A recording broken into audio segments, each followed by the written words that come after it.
और बांग्लादेश में हिंदुओं पर हो रहे हमले के विरोध में अब पूरी दुनिया में विरोध प्रदर्शन शुरू हुआ है। बड़ी संख्या में लोग सड़कों पर प्रदर्शन कर रहे हैं। अमेरिका के वॉशिंगटन में व्हाइट हाउस के बाहर भी सैकड़ों की तादाद में लोगों ने प्रदर्शन किया। इन लोगों की मांग है कि बांग्लादेश में हिंदुओं के खिलाफ हो रही हिंसा तुरंत रोकी जानी चाहिए। बांग्लादेश में जिस तरह से जिहादी संगठन टारगेट करके हिंदुओं पर हमला कर रहे हैं, उस पर पूरी दुनिया में अब चिंता हो रही है। वहीं भारत में भी हिंदुओं पर हो रहे हमले का विरोध हो रहा है। लोगों की मांग है कि अंतरिम सरकार तुरंत मामले में दखल दे, जिससे हिंदुओं पर हमले रुके। बांग्लादेशी हिंदुओं पर अत्याचार। तो बांग्लादेश में जिस तरह से हिंदुओं को टारगेट करके निशाना बनाया जा रहा है, उनका कत्ल हो रहा है, उनके प्रॉपर्टीज को छीना जा रहा है, घरों में आग लगाई जा रही है, मंदिर को तोड़ा जा रहा है। अब इसका गुस्सा पूरे दुनिया में देखने को मिला है। अमेरिका में वॉशिंगटन में व्हाइट हाउस के बाहर लोगों ने प्रदर्शन किया और अल्पसंख्यक हिंदुओं की सुरक्षा की मांग की। इसी तरह से बांग्लादेश में भी आखिरकार हिंदुओं ने एकजुट होकर अपनी मांगे रखी हैं देश के सामने, और साथ ही उन्होंने प्रोटेस्ट करते हुए जाहिर किया कि यह देश उनका है और इसी देश में वो रहेंगे, उन्हें कोई बाहर नहीं कर सकता है। We have gathered here today to protest against the killings of hundreds of minorities in Bangladesh, and we strongly urge the State Department and White House to have lessons learned from 1971 genocide and make sure that those mistakes are not repeated.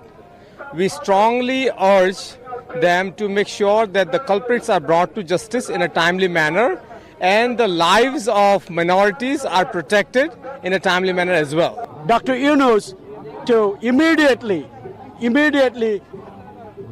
stop or bring justice to all the minorities. We need protection. We need immediate protection. We need safety for all the religious minorities, not only Hindus. Hindus are targeted, driven out of their homes for a long time. This is not the first time. I can go back 1991 in Babri Masjid Danga. I can go back 1971 during the partition. Hindus were targeted.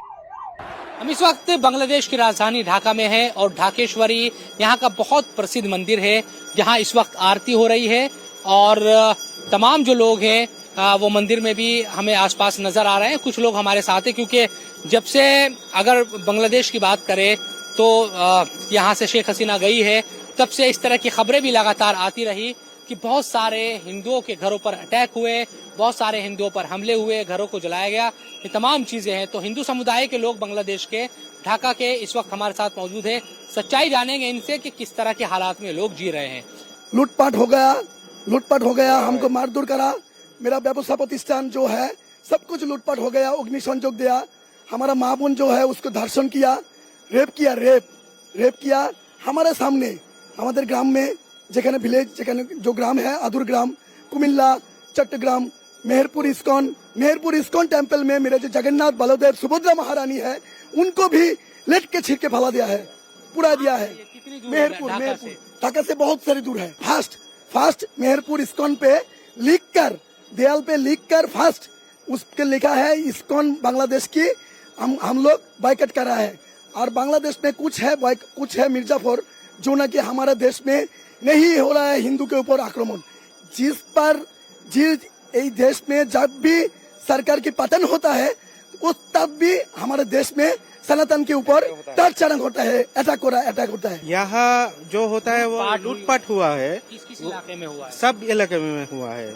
रात भर हम लोग जागते हैं, हम लोग पहरा देता है, सब अभी भी दे रहे हैं? हाँ अभी भी। किस जगह पे पहरा? यहाँ आसपास सब all over Dhaka, Uttara, then Wari, Gendaria, Mirpur, सूत्रापुर डाकती हो रहा है। क्या खबरें? अभी भी हो रहा है ऐसा? अभी भी हो रहा है। हम लोग तो जाग रहा है। हम afraiding. डरे हुए हैं आप लोग? Yes, they are terrorists. Undoubtedly they are terrorists. Bangladesh में किस तरह के हालात थे, तस्वीर लगातार हम आपको दिखा रहे हैं और एक थाने की तस्वीर दिखाते हैं। ये Tejgaon industrial area police station है। यहाँ भी दंगाइयों ने आग लगा दी थी। आपको नजर आ रहा होगा कि अंदर वहाँ गाड़ियाँ जली हुई है और पूरे थाने में हमने अंदर हमें इजाजत हालांकि अंदर जाने की नहीं है यहाँ पर, लेकिन जो आर्मी के जवान हैं वो आपको यहाँ पर तैनात नजर आ रहे होंगे। अंदर की तरफ हमने देख रहे हैं कि पूरा जो थाना है, अंदर का जो कागजात है वो भी जला दिए गए और उसके बाद तमाम जो थाने हैं बांग्लादेश में या फिर ढाका की खासतौर पर राजधानी की बात करते हैं तो कुछ इसी तरह से नजर आ रहे हैं। आर्मी ने हर तरफ अपना जो कंट्रोल है वो लिया हुआ है। कोई पुलिसकर्मी थानों के अंदर नहीं है। किसी भी थाने में आपको पुलिसकर्मी ढाका में या आसपास के जितने भी इलाके हैं वहां पर नहीं आएंगे। गाड़ियों को जला दिया गया। पीछे भी आप तस्वीरें अगर देखेंगे तो इसी तरह के हालात यहाँ पर भी दिखाई दे रहे हैं। कुल मिलाकर किस तरह की अव्यवस्था और किस तरह की हिंसा उस वक्त हुई और इसी हिंसा के दरमियान शेख हसीना को देश छोड़कर भागना पड़ा, इसका अंदाजा आप इन तस्वीरों को देखकर लगा सकते हैं कि किस तरह के हालात उस वक्त रहे होंगे। इस वक्त अगर बांग्लादेश की बात करते हैं तो सड़कों पर जो छात्र है उन्होंने ही पूरी तरीके से कंट्रोल एक तरीके से लिया हुआ है। यातायात और दूसरी चीजों का पुलिसकर्मी कहीं कोई नजर नहीं आ रहा है और थानों के हालात कुछ इस तरह के। अब कब तक ये स्थिति रहती है ये कहना थोड़ा मुश्किल है।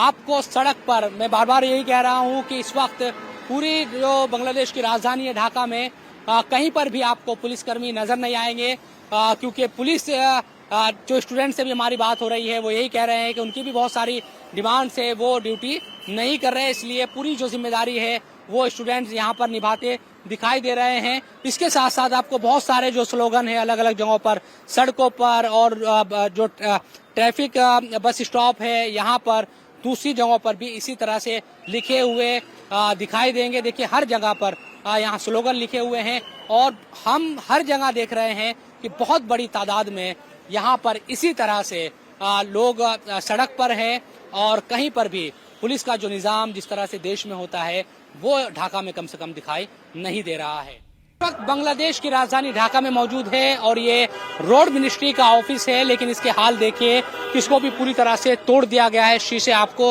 हर तरफ से टूटे हुए नजर आएंगे। इसके साथ साथ जहां तक भी आपकी नजर जाएगी, जो गाड़ियां उस वक्त खड़ी थी जब दंगाइयों की भीड़ यहाँ पर आई थी, तो पूरी तरह से देखिए कि हर तरफ से जो गाड़ियां है वो जला दी गई और दर्जनों जो गाड़ियां है वो सिर्फ अब एक टीन या कहे कि लोहे का जो कबाड़ है वो बनकर यहाँ पर रह गई है। तो इस तरह की स्थिति यहाँ पर है और पूरा जो ऑफिस है वो अब इस स्थिति में नहीं है कि यहाँ पर किसी भी तरह का कामकाज किया जा सके। हालांकि शेख हसीना सरकार के खत्म होने के बाद एक जो एंट्रीम गवर्नमेंट है वो बनी है, तरफ मुझे जो नजर आ रहा है पूरी जो मिनिस्ट्री है वो जली हुई दिखाई दे रही है और अभी ये किसी भी काम की यहाँ पर कोई काम होगा ये स्थिति नजर नहीं आती। आर्मी के कुछ जवान यहाँ पर हमें दिखाई दे रहे हैं जो इस वक्त मौजूद है, लेकिन हर तरफ देखिए रोड एंड ट्रांसपोर्ट मिनिस्ट्री का क्या हाल दंगाइयों ने किया। उस वक्त जो भीड़ आई थी यहाँ पर, ये मेन रोड है और यहीं पर ये मिनिस्ट्री है, गाड़ियां फूंक दी गई, पूरा ऑफिस जला दिया गया और यकीनन अब कितना वक्त लगेगा जब यहाँ पर कामकाज फिर से शुरू हो पाएगा ये तो नहीं कहा जा सकता, लेकिन स्थिति यहाँ पर बहुत ज्यादा खराब दिखाई दे रही है।